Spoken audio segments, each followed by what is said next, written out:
next week, and the week after, and then it'll be 2 weeks off for Pesach.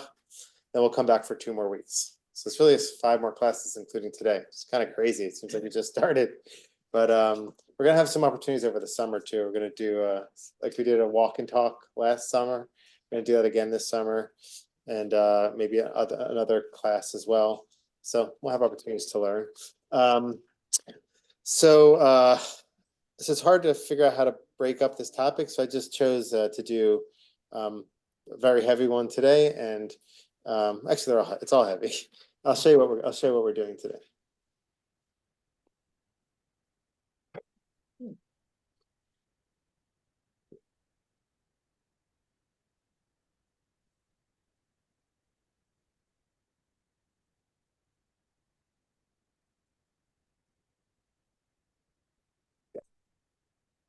So we're skipping over this topic because nobody liked it. So we're gonna go straight to this one.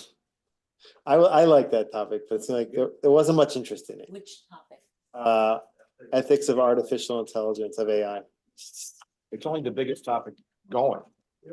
Right? It's a big topic. It's the biggest It topic. doesn't seem like it interested anybody, so it will interest you in 5 years. So when you get to be my age, you understand that shit. Anyway, so here's what we're doing today. There's room. Hey, David. Actually, David might be Steve and David might be helping us a lot today in our discussion on organ donation and how the body works and all this. Okay, so here's our end of life on the Pesach break, reproductive ethics, and a course summary. So I guess the weight we're putting on the first 2 topics, reproductive ethics. We're going to talk about a few topics, but we're not going to get into it as deep as I wanted to. Here's what we're doing for our unit of end of life: brain death, organ donation. Talking about like the moment of death in halacha, and organ donation from a live person and a dead person, and what that all means for us. You know, if it should change how we live or what we should do when we die. These are important topics: life support, DNRs, hospice care, withdrawal versus withholding. We'll talk about that.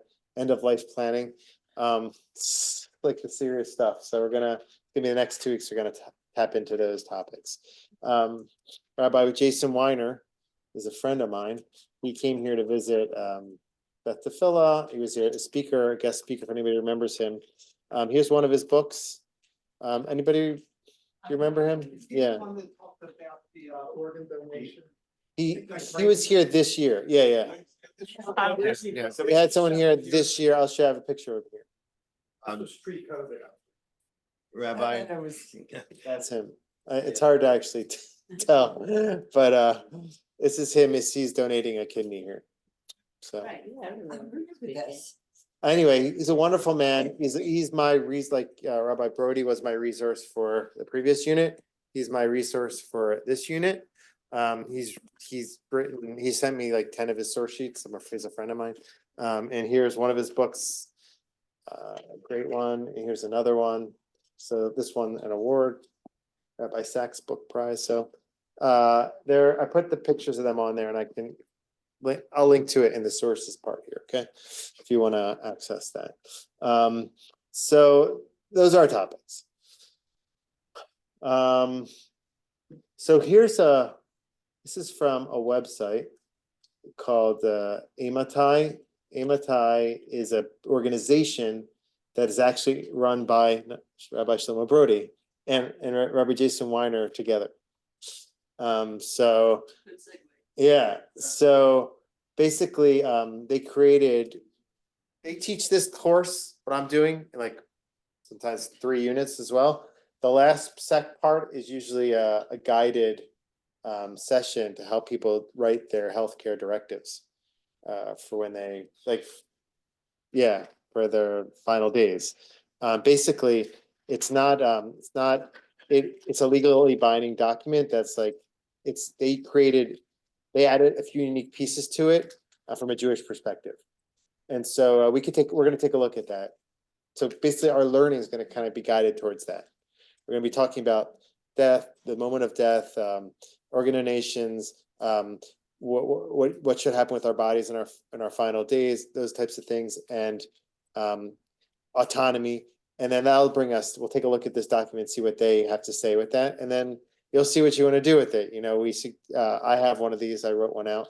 And people, they suggest, Rabbi Weiner and Rabbi Brody and others suggest rewriting it every 5 years. The most recent one you write is the active one, is the legally binding one. So it sounds kind of scary, the topics, but it's important to talk about. And so we're going to get through all of that, God willing. Okay, so let's jump in. This is the picture here of a halachic organ donor card. So a topic that's worth, I'll just show you this website here. This is Halachic Organ Donor Society. So 341 rabbis carry the organ donor card. Okay, this is talking about a donor card that would indicate upon death if you want them to donate your organs to help save people. Okay, now there are all these rabbis don't agree on an important issue, which we're going to talk about. They don't, not all 341 have different opinions. I mean, there's a big debate between them, and you can see it on their cards. All of these rabbis agreed that they're going to fill out a card that they're going to donate their organs when they die, but they disagree as to when the moment of death is. So some sign the card saying, you'll see it in the cards themselves. For instance, let me see if I can make it bigger. His card says, this rabbi's card says, irreversible cessation of heartbeat. That's the moment of death according to him and his rabbis. So when the heart's done beating, that's when you can take organs from the body. Others, when they fill out the card, they fill out the first one, irreversible cessation of autonomous breathing. So these rabbis all publicize their views. It's interesting. You can see just like Rabbi Wahlberg's on this, by the way. Yeah. Rabbi Risky, you'll know a lot of these rabbis. All these rabbis are donating their organs upon their passing. That's 300 here, but let me see if I can find Wahlberg. What do you think he did? It's Rabbi Wahlberg. Here we go. Filled it out a long time ago. Yeah. Yeah. Rabbi Wahlberg, let's see. He went by brain death. Okay. Those who know went by brain death. So we're going to see why that's important, why that matters. I'm kind of just like those who know, they know, but those who don't, this is an introduction to it. Just to show there's different opinions. It matters in terms of how you indicate what you're doing in your card. But what's also very interesting and eye-opening is that all these important rabbis, they're all open and they are offering their organs to help others upon their death. So we had to talk about what? Definitions. Correct. Yeah. Correct. And we're gonna see why that matters. But there is there is a view out there that we shouldn't tamper. Jews don't like to tamper. We don't tamper with our bodies upon death. We don't do cremations, God forbid. Autopsies are done in certain circumstances, but overall, we're dissuaded from doing that. So you have to figure out how organ donation fits into that. So this is some of the questions we're going to deal with today. Another question we're going to deal with is live organ donation. Like Rabbi Weiner, Baruch Hashem, he's alive, he's healthy, with one kidney, not two. He donated one of them.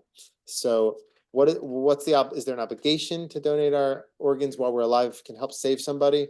Is it, how much should we risk? How much risk should we take in order to do that? We're going to talk about that as well. So those are all the topics kind of we're going to cover. Let's get back to our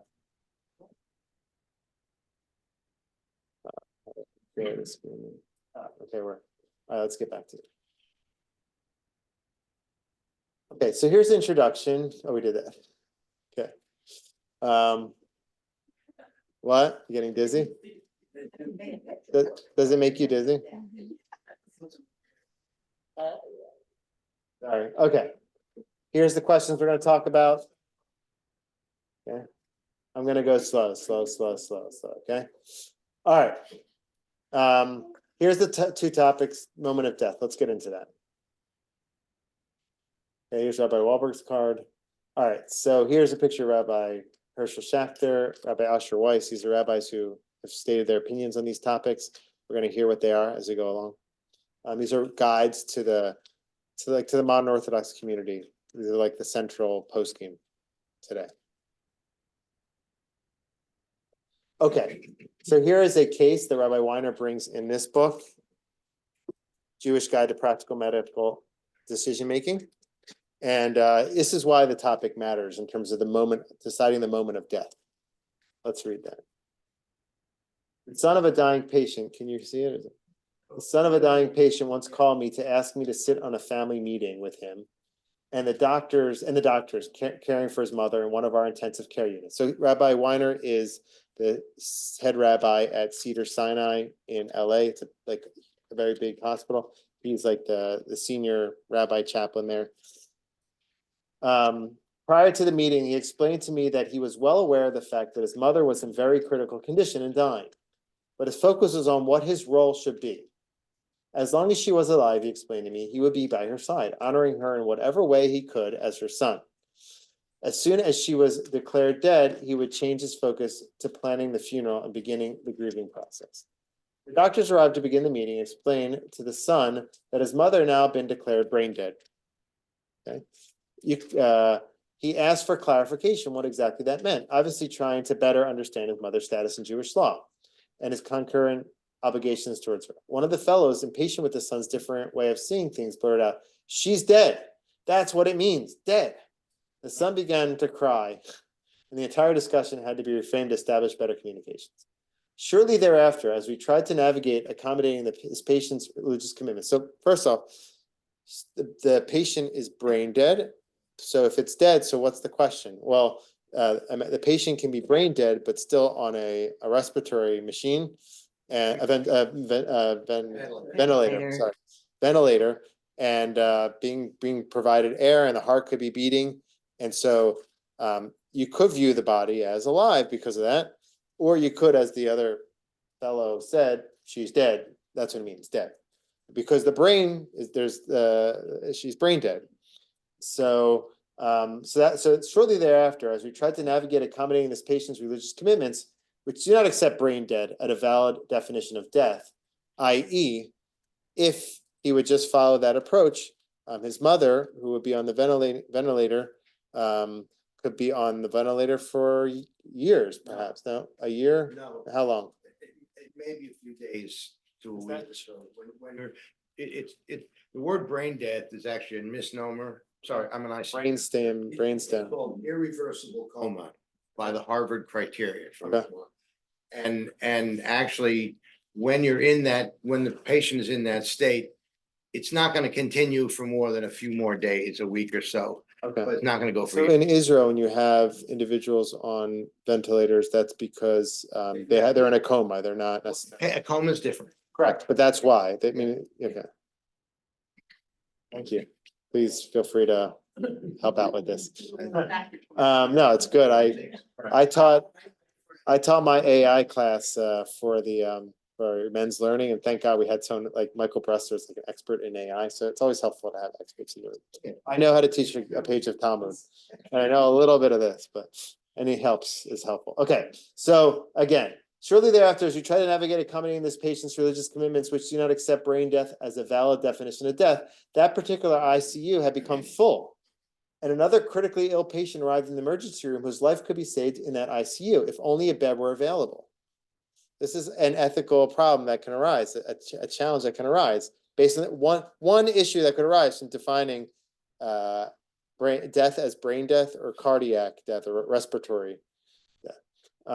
So pressure mounted to withdraw life support from this patient. If the patient is actually dead, in Judaism, you can't obviously kill somebody before their time, but if the person is dead, if you go by brain death, so even though they're on the ventilator, still they're halakhically dead. If that's the case, then you can maybe save somebody else. So you should remove the ventilator and make space for that other person so they can be helped. Maybe they're not brain dead. Maybe they just need the ventilator to save them.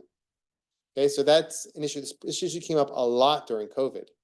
Rabbi Herschel Schachter got asked this question a lot. Like, how do you figure it out how to decide who gets the ventilator, who gets the spot? So If only a bed were available, pressure mounted to withdraw life support from this patient. Sorry. Why is this weird? Here we go.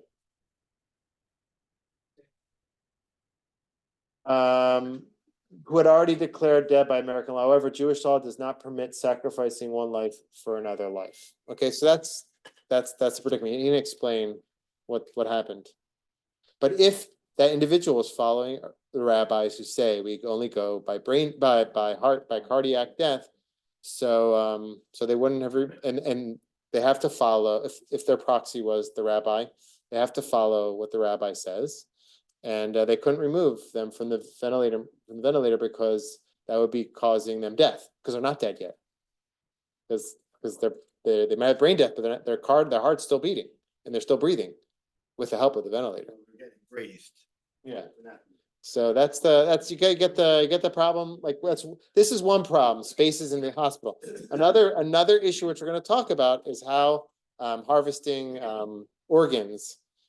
I'll just already share it up front. It's much let me just share with you this next text, and then you'll understand more of the problem. This text will help understand. Okay. So organ donation can evolve. So once you pay attention, once you hear this, you understand the ramification toward organ donation, the moment of death. So organ donation can involve either a living or dead organ donor. Living organ donation is limited almost entirely to the donation of a kidney. Now, you can have blood or bone marrow too while you're alive. While you're alive, meaning someone who can't see, or is it somebody? You can donate a cornea to somebody. You mean with that blind? Well, how would that impact your sight? It would not help yours. Okay. Someone might say, I have one eye, my child can't see. Yeah, so it's interesting. He doesn't. Yeah, correct. So correct. He says almost entirely. So maybe I mean, the liver is less common than the kidney while someone's alive. A part of the liver, right? Not a part. Yeah. Okay. So let's see. All heart, lung, and pancreas transplants, and the vast majority of liver transplants are made possible by the removal of these organs from donors who have been pronounced dead. About half the kidneys transplanted in the U.S. are taken from such cadaveric donors. Okay. Okay. So we don't have to get. There's more information here, but what I want to say is this: that the ramification for organ donation is as follows. If we go by the moment that the heart stops beating, it's very difficult to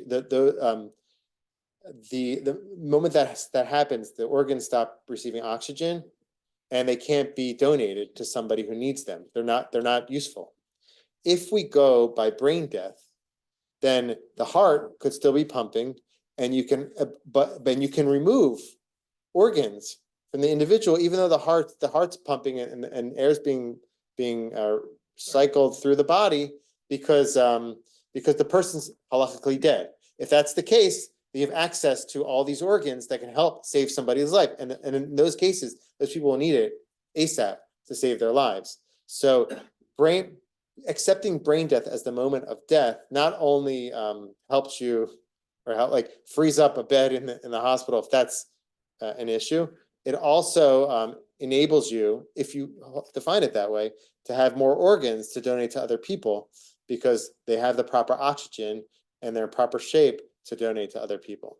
So that's going to be the discussion around when is the moment of death? Is it we know according to what's the in American and medical law? What's the moment of death? What you call brain death. Okay, and what you call? It's really irreversible coma. Okay. We call it brain death. Okay, so we'll call it that. But okay, and that's since what? Since 2008 or something like that, Steve? That's from. There's a persistent vegetative state, but that's not. And then this is the lower. This is lower. The brain has all measurable functions of the brain have ceased. There's some very specific criteria about lack of spontaneous respiration, some other topics. Well, one second, let me say this question. So, I forgot what I was going to ask. What about people and have on their driver's license, their organ donor. And if they're gonna be in an accident or something and killed, So that's the question. So if you're gonna go by cardiac death, then you're limited to what's going to be used from your body afterwards. It might be skin, it might be your cornea, it might be, but if you have listed there that you're going by brain death or the other definition, so you'll have access to more organs after the person dies because they're in much better shape. So people don't, when religious people are deciding this, they're not going, "Ooh, I want to give less organs when I die." It's not about that. It's like you're following your rabbi's opinion. There is a debate on this. If we go by the brain death or we go by when the heart ceases to beat, there's debate on it. We're going to see the sources for it. It's a big debate, actually. So we're going to see the different sides of it. Yeah. I worked for a company that moved organs through organ donation. And they said you could donate up to 25 things, save 25 lives from one person, but they keep you alive so that until they match you with someone. Yeah. So that could be 3-4 days. Okay. They're keeping you on life support, but you're really dead. Mhm. So is that? Well, so what will be the problem with that? Because it's not proper. Let's say you accept brain death as the moment of death. So what will be the prohibition? The possible prohibition would be you're not supposed to tamper with the body. It's not respectful to the body.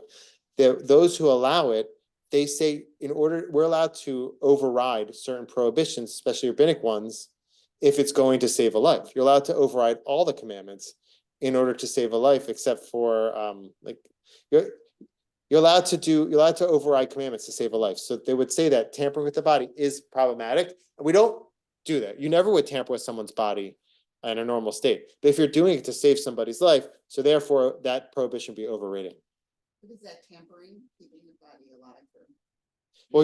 It's not alive. According to those who define it as dead, it's dead. But it's not the same. Those who say it's alive, then there's no way you could take out the organs. If it's alive, you're not going to do that. You're not going to take out a heart of somebody who's alive. So you have to define it as dead. Those who are keeping it alive, keeping on a ventilator, they're defining it as halakhically dead. And then those few days later, they're taking out the organs from a dead body. Trust me, it's not a few days later. A day later. Within 24 hours. Okay, she mentioned a few days. So, It could. yeah. So it's a there's something- debate between. There's something you can harvest, like 48 hours, 72 hours, but for the most part, I Right. mean, once the patient is declared brain dead, if they are an organ donor, the whole machinery for liver and kidney transplant, it's like that. I mean, Goes right it's in. all done within, I mean, that's And why. they'll fly it out that's why they sometimes use too to other. And Yeah. it's regional. Yeah. The transplant networks are regional. So we have let me show you one video I have here. I guess we have a lot of material to get through, but this is important. Let me show you this video here. This is from AMATI, which was that organization founded by Rabbi Shlomo Brody, and he might come here to speak one of these soon. I don't know. So this is a video from their website. Oh, let me actually, am I sharing?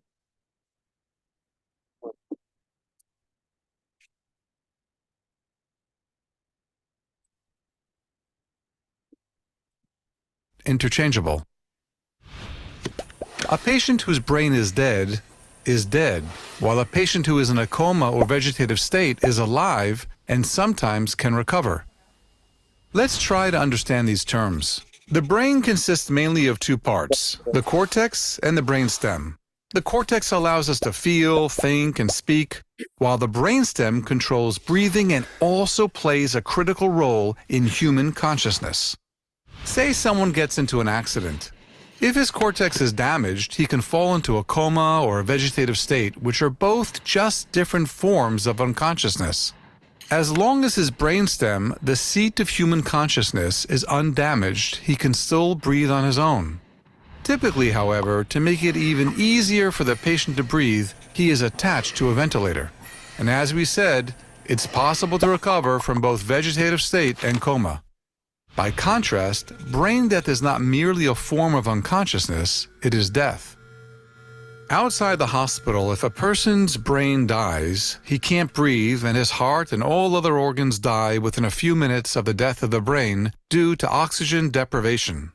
And yet, in the hospital, in certain rare cases, even when a human being is dead, his heart and his other organs can still function. How can that be? The answer? Technology.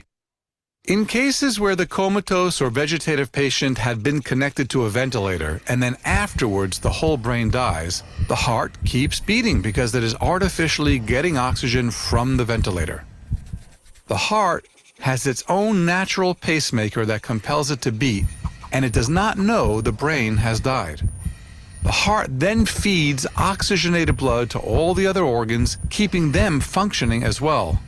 The human being, the organism, is dead, but its organs can continue to function for a short period of time after the death of the brain.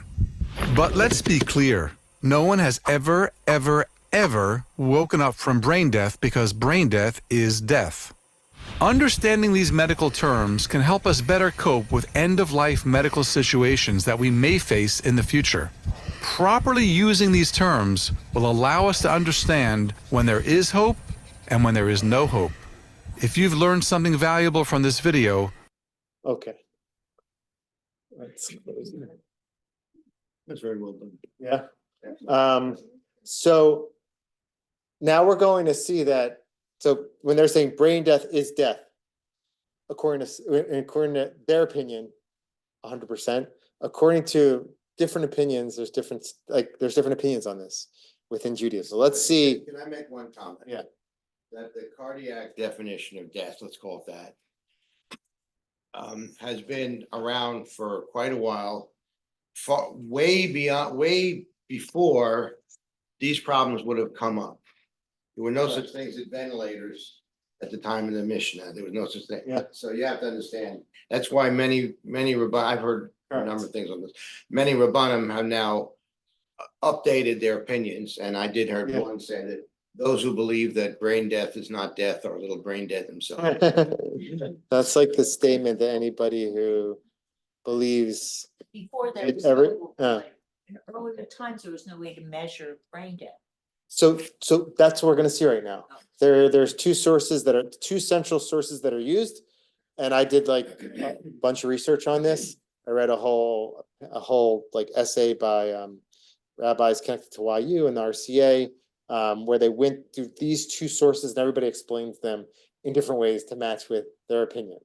But Rabbi Weiner, Rabbi Brody, Rabbi Wahlberg, and overall the rabbis here do go by the definition of brain death as the moment of death.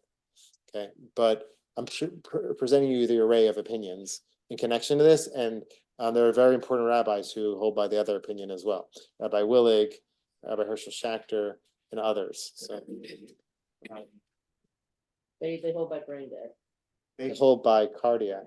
That's why I'm surprised. We're going to see the names of people who hold by brain death. There's the chief rabbis of Israel, Rav Avram Shapiro, Rav Mordechai Eliyahu. They set it in place for the rabbinate in Israel.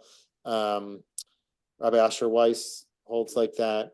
Rabbi Jonathan Sachs held like that. So there's a lot of rabbis who hold by brain death. We're going to see the sources now. Okay, so here's the source for cardiac. It's the central source that's brought in the discussion around cardiac cardiac death. So the rabbis taught. So if you want to, someone's the case is somebody who's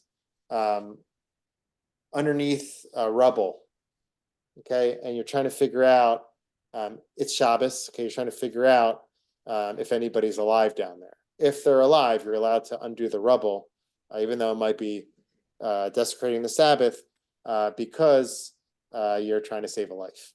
So we have to try to see if there is indication of life underneath the rubble. And the way you check it, they're going to say, is either by the breath or by the heart. Okay, and based on this Rashi here, some say that Rashi is indicating that the source of life is in the heart.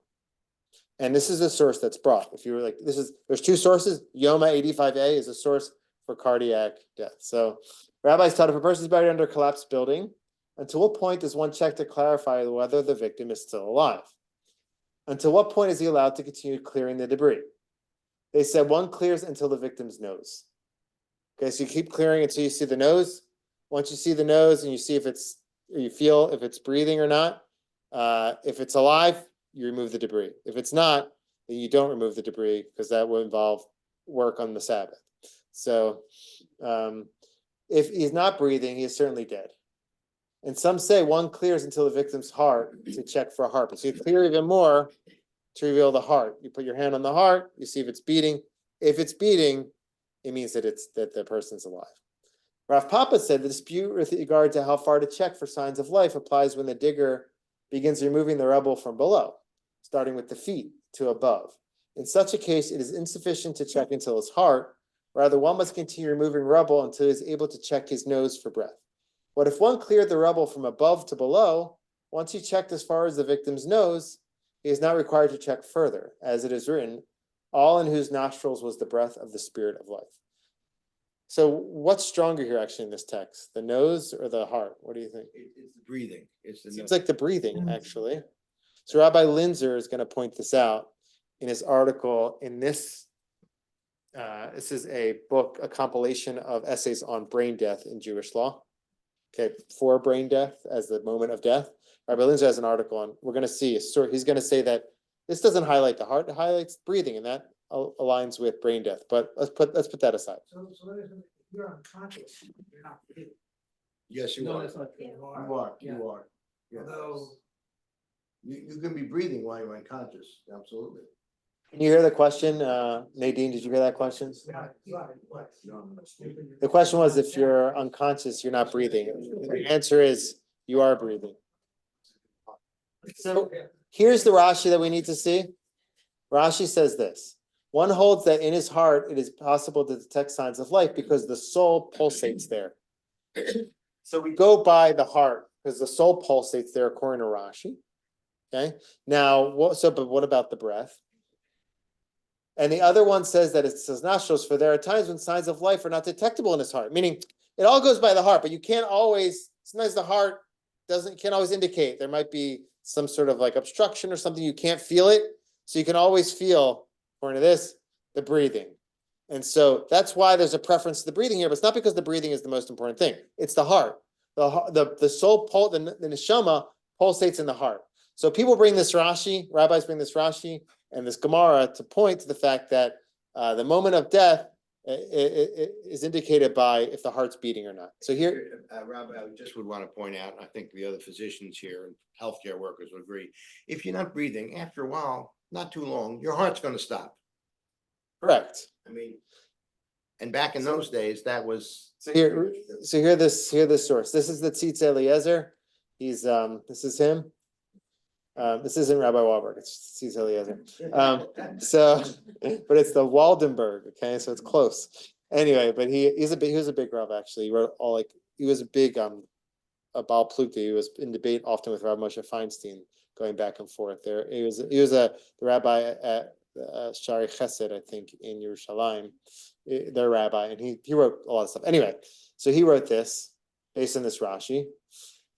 He brought the Chacham Tzvi, who says, behold, it is explicit that the reason that life is dependent on the breath in the nostrils is because the hot air exits the heart by way of the nostrils. And through them, the cold air enters to cool the heart. If there is no heart, there's no breathing.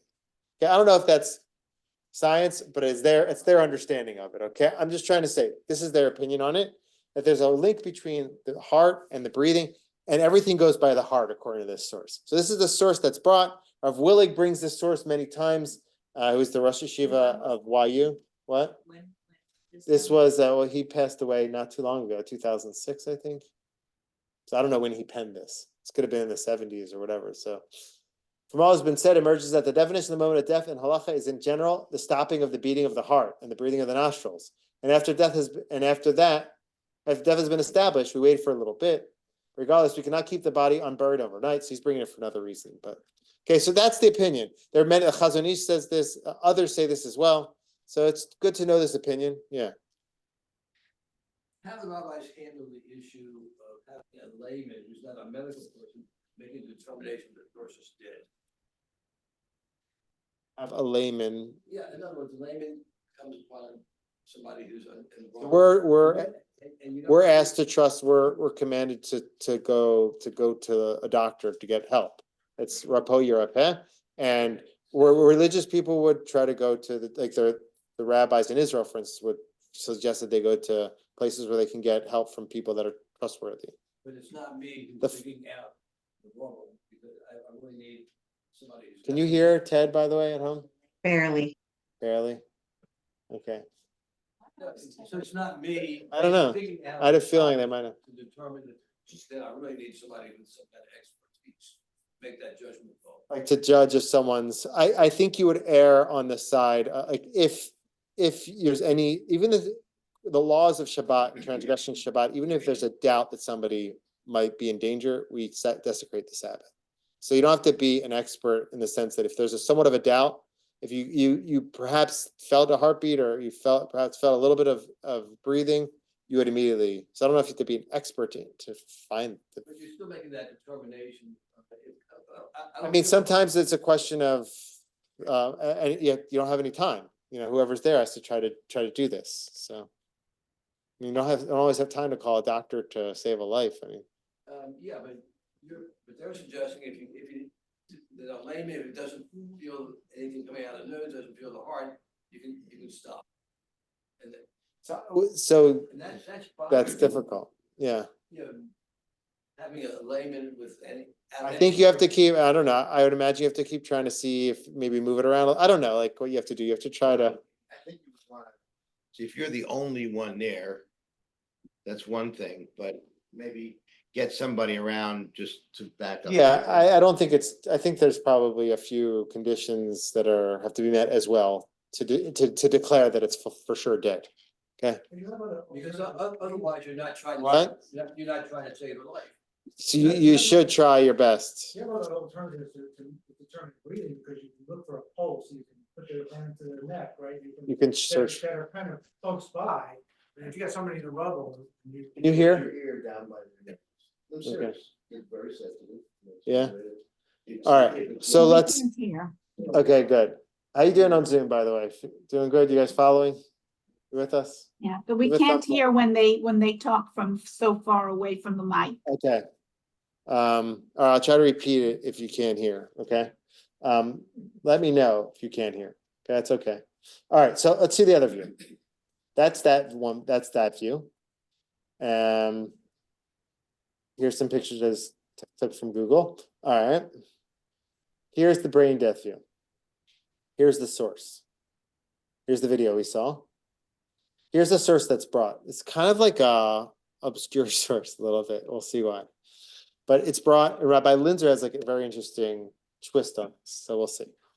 A person does not defile as a corpse until he dies. Okay, so you cannot be around a body that is a corpse. I mean, if you have to purify yourself if you want to go to the temple and eat sacrificial offerings, etc. Okay, or the trumot, masrot, etc. If you're a Kohen, so you have to, if you become impure if you come across. Today we're all impure, okay, but you become impure if you come across a corpse. Okay, now how do you define what's a corpse? What a corpse is? So if you go by the other opinion, the moment that the brain is, go by the other opinion, the moment the heart has ceased beating, that's when it's a corpse. Okay, so here it says, even if he is cut up or even is he about to die, he still makes levirate marriage obligatory, meaning he's still not dead and exempts from levirate marriage. He feeds his mother truma, disqualifies his mother from eating truma, meaning he's still alive. Okay. Similarly, in the case of a cat or wild animals, they do not defile until they die. Okay. Now, here's what's important for us. If their heads have been cut off, even though they are moving convulsively, they are unclean, like a lizard's tail, which moves convulsively. So an animal whose head was cut off, that animal is considered dead, even though the body's still moving for a little while. Right.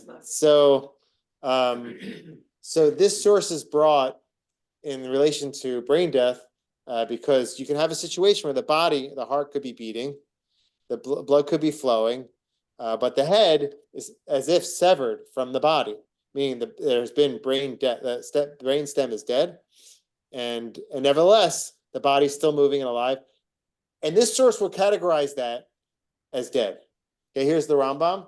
A corpse does not cause impurity until the soul departs, even if a person has his arteries cut or is a gosses, and even if both, et cetera, et cetera. If the spinal cord and most of the attached flesh has been broken, if he has been torn down his back like a fish, or if his head was severed from his body, if he's been cut in half as his stomach, then he causes impurity because he's considered dead, although he may still be convulsing in one of his limbs. Okay, so this is a source that's brought for this. Okay, now Rabbi Linzer, so it goes back and forth. Some people say you can't bring a source from these lizards to prove brain death and establish the moment of death. It's a rather obscure source. Others say, well, we have an indication here, and modern science indicates that this is a situation. This can be supported, and we can go with both of them together and indicate that we have support for it in our texts, and therefore we'll go by the moment of brain death. And through that, you can save a lot of lives because you'll have a lot of organs that can help others, up to 25, you say. So now Rabbi Linzer is still a little uncomfortable with that. So let me see what I brought here. Oh, so before we get to Rabbi Linzer, this is a, second. Oh yeah, sorry for this, whoever is making them busy. Here. Here's a statement, rabbinic statement regarding organ donation and brain death. Okay. 2011. We, the undersigned Orthodox rabbis and Roshei Yeshiva, affirm the following principles based on this source mostly, and other sources, but this is the main source. The one we just said. The one we just saw with the severing of the head. First and foremost, and science and the benefit of being able to help others. First and foremost, the halachic definition of death is a long-standing debate, etc. But they say the former chief rabbis of Israel, Rav Avram Shapira, Rav Mordechai Eliyahu, Rav Gedalia Dov Schwartz, and both position are proponents of the position that brainstem death constitutes the halachic definition of death. Now, those who follow this, they all sign on this document. You'll see the names here. They have some details here, but you might recognize a lot of the names. Benny Lau, Yoel Ben Nun. I mean, Rabbi Dov Linzer, Rabbi Avi Weiss, Rabbi Adler. That's not our Adler? No. Okay. Rabbi Lipsky. Kanevsky, Rabbi Marder, Rabbi Yaakov Love. These are just a lot of my rabbis, actually. Uter, Angel, Antine's in Potomac. Jeffrey Fox. You might Rabbi Adam Mintz. Probably Eitan Mintz is on here too. So you see, there's a whole list of rabbis, right? Rabbi Shapiro. Yeah, Rabbi Achmel Shapiro. Okay, so this is so you get the idea. Max Davis. Anyway, you get the idea. So I wanted to show you this because there's many support go by this based on this source. And Rabbi Linzer struggled using this source as like the source, and he wanted to offer a more direct approach to why brain death could be the moment deciding in relation to the moment of death. He said that source that we saw, first of all, we have this source with the severing of the head, that could be support. Because the previous source that we saw, which speaks about the heart and the breathing, the main emphasis there is on the breathing. Rashi says it's about the heart, but the main emphasis there is on the breathing. So this is what he says. The controversy obscures what should be more straightforward point, made by a number of authors in this collection. Simply stated, the definition of death in the Talmud and Shulchan Aruch, and used throughout the generations, is cessation of breathing. This definition coincides perfectly with brainstem death. Is that true? So he's saying that text talks so much about the cessation of breath. They even said that if you're checking it, you already get to the breath. You don't have to go down to the heart. So why are we going out of our way to say it's about the cessation of the heart? There it's about the cessation of breath when one stops breathing, and that's brain death. So he wants to say that's a stronger source. And at the bottom he says, the above seems like a reasonable definition of death. And it can even be supported by the analogy to the aforementioned Mishnah regarding the decapitated lizard. That could be a support text. We don't have to get caught up in all this back and forth. that first text can be explained this way, the second text can be explained this way, and therefore we have support for brain death being the moment of death, and that would again have ramifications on multiple fronts. So that's what time is it?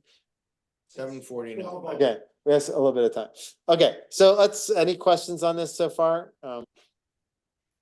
Yeah, like, can you come closer, because they're gonna say, Testing what to, come closer, actually. Wow. using the breath test, is that equivalent to the departing of the soul? As in, Bereshit and Hashem breathe. Yeah, it brought it was brought there in the Talmud. It says that God breathed into his soul.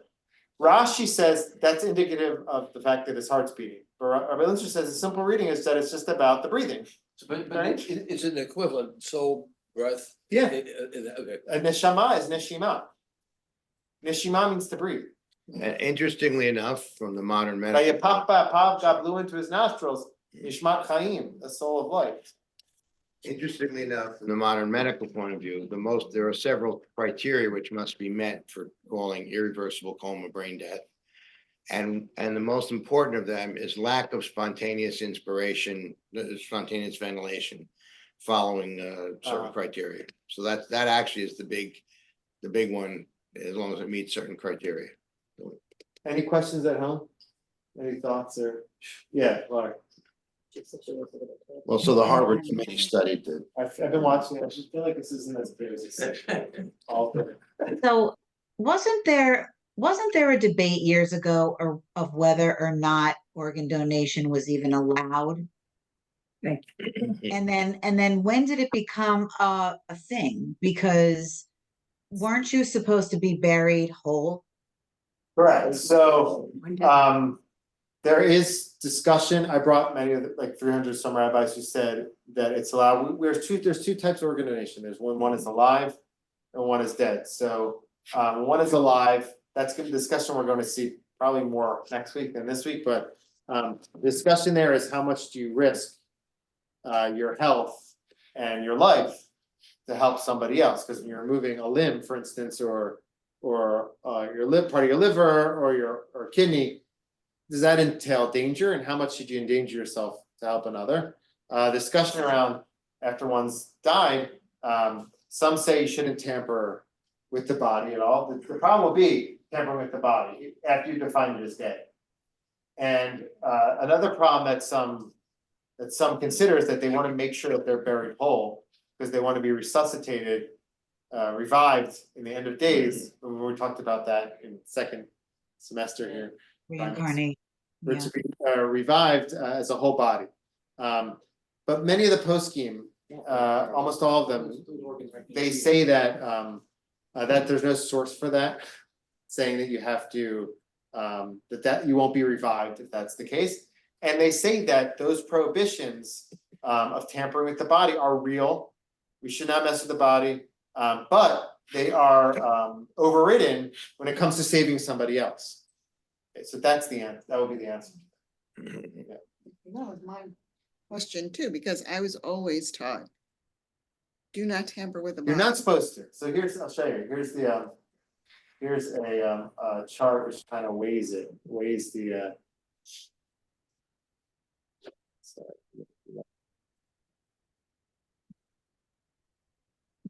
Here's a chart which weighs the values. You have to save somebody. You have an obligation, don't stand by the blood of your brother. So when you die, do you have that obligation? I don't know, but you're supposed to in your life ensure that if you can help somebody in some way, you should. But the other prohibitions on the other side are don't mutilate, don't delay burial, and don't receive benefit from the dead. But all these are prohibitions that can be overridden to save a life. So, but they are important values that, with all things being equal, you would not violate them. Okay, that's the, yeah. Don't receive benefit from the dead. What about life insurance? So we're talking about actual like physical benefit, like, That's a physical benefit. yeah, I'm saying taking part of their You body. can't is use, part of- you can't use the Yeah. corpse for like. Yeah, But that's what we're discussing, is using the organ to save a life. So that's what I'm saying. you're usually not allowed to benefit from it. However, when you're coming to save your brother's life and you don't want to stand on the blood of your brother, meaning you don't, if someone's dying, in order to save them, those prohibitions can be overridden. Yeah. But they're values, like they're important values. That's why it's a difficult decision, but it's over, yeah. Let me answer part of Mike's question. Can you hear again or no? Does organ donation mean you that come you have, does organ, testing 5, 6, 7, 8, does organ donation mean that a person has to directly get it, or can organ donation be for the benefit of science?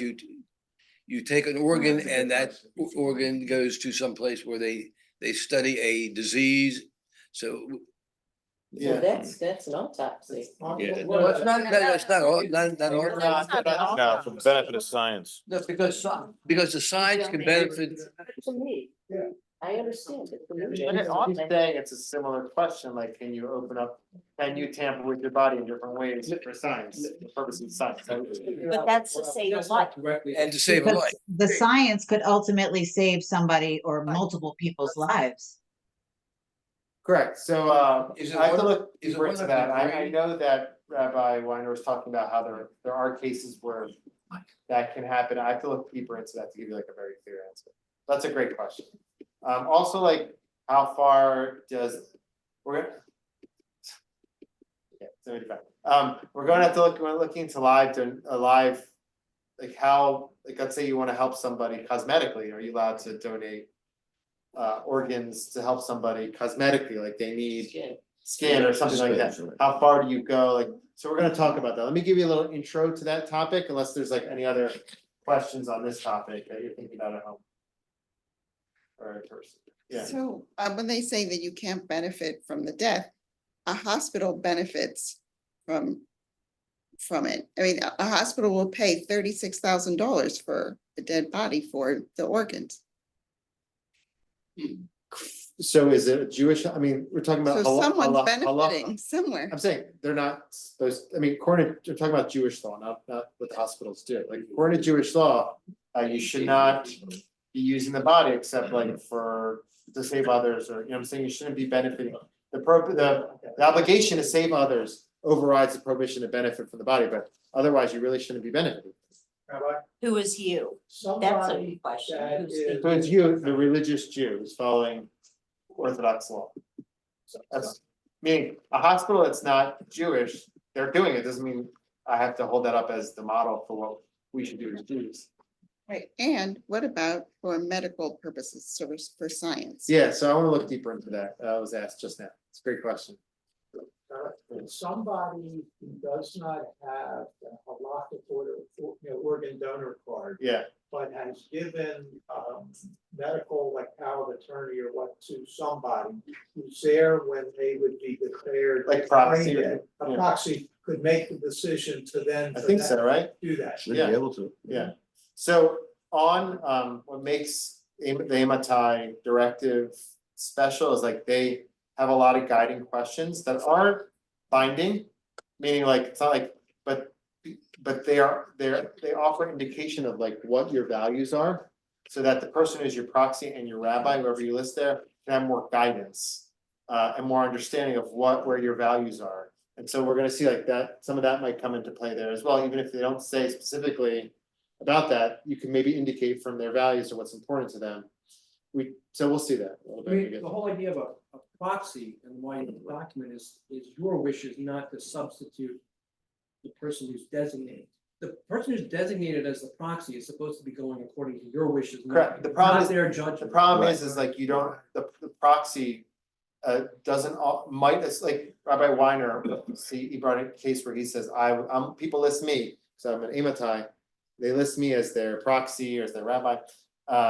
He's like, sometimes I'll get called and they say this person, sadly, they passed away, they listed you as their proxy. He's like, and he says, I don't know who they are, like she doesn't remember. So the more details that he has in their directive, the easier it is for him to indicate which direction they want to go. So, and also those who are helping us, we want to try to help people. We're going to talk about that like in the final session. We want to try to help those who are trying to help us when we pass, to guide them, so they're not alone. So they really just want to do what's best for us, but they don't always know. the more clearer indication of what where your values are and what's important to you, as we're gonna see in that document, the easier it'll be for them to help you. So that's part of the idea of that document, which we're gonna see. All right, let me just show you what we're gonna do next week, and we'll end.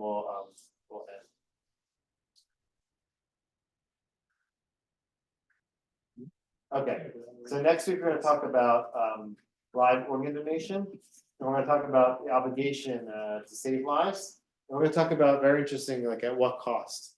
So there's a case in the Gemara in the Jerusalem Talmud of a rabbi who went to go, Rabbi Yochanan, Reish Lakish, Rabbi Yochanan, we talked about them in the first semester. Rabbi Yochanan was, where's this? Rabbi Yochanan was afraid to go save a hostage. He was afraid. And he was afraid that he'd get harmed by doing it, or endanger, it might have to endanger his life. So he didn't go. He says, he started to say that Misha, the Talmud or something. Like says in the Gemara, like he says, prepare his shrouds or something like that. Reish Lakish was a bandit before he became religious. So he's like, let me take care of this. I don't know what he did. Maybe he called up his friends. I don't know. And he got there and he saved the hostage. From there, the Rabbas and others learned that there's an element of you can endanger yourself to save somebody else. And so from that Gemara and other sources, discussion arises as to how much you're allowed to, or you're obligated to, endanger yourself or harm yourself, or some element of sacrifice for someone else's well-being. And that's going to be the topic that's going to come under discussion in this discussion on live organ donation. Rabbi Weiner, as we saw, he donated his kidney, and Rav Asher Weiss, I'll already give you like a little heads up. He says that if I wasn't afraid, Rav Asher Weiss is like one of the big rabbis today, in many circles, not just in the modern Orthodox or national religious, like overall, he's considered a top authority. He said, like, if I wasn't afraid, like, of what my contemporaries would say, which is very interesting language, he says, I would say it's a mitzvah to donate your kidney. Because he called Rabbi Weiner's in touch with Rabbi Asher Weiss. He says, I've written about this a lot, but now, so clear with Rabbi. Give me 2 more minutes. Rabbi Weiner, please, if you have 2 more minutes, can you give me 2 more minutes? Thank you. So Rabbi Weiner, okay, Rabbi Weiner, he was helping people guide them through kidney donations and stuff as the rabbi, as an authority on this topic. And he's like, I might as well just get swabbed because I'm here. And turns out 2 years later, he gets a call. Like, there's a woman who matches exactly with you, and you can be her donor if you're willing and able to come in ASAP to donate your kidney. And he got kind of nervous and scared. He's like, this is real now. Like, I'm writing about this. So he did some research. He looked up things, and he called Rav Asher Weiss. Rav Asher was like, what's the question? Like, you have a mitzvah to do, and go do the mitzvah. And so the reason is because the risk today is low, very low, right? What's very like 99%, only 1%. Very low risk. Very low risk. So that's gonna be the question. When the amount of risk versus the benefit that can be achieved through donation, and what kind of organ donations we can make in our lives to help other people. So that's gonna be a discussion. All right, Yashar Koach. Thanks for joining. God. Actually,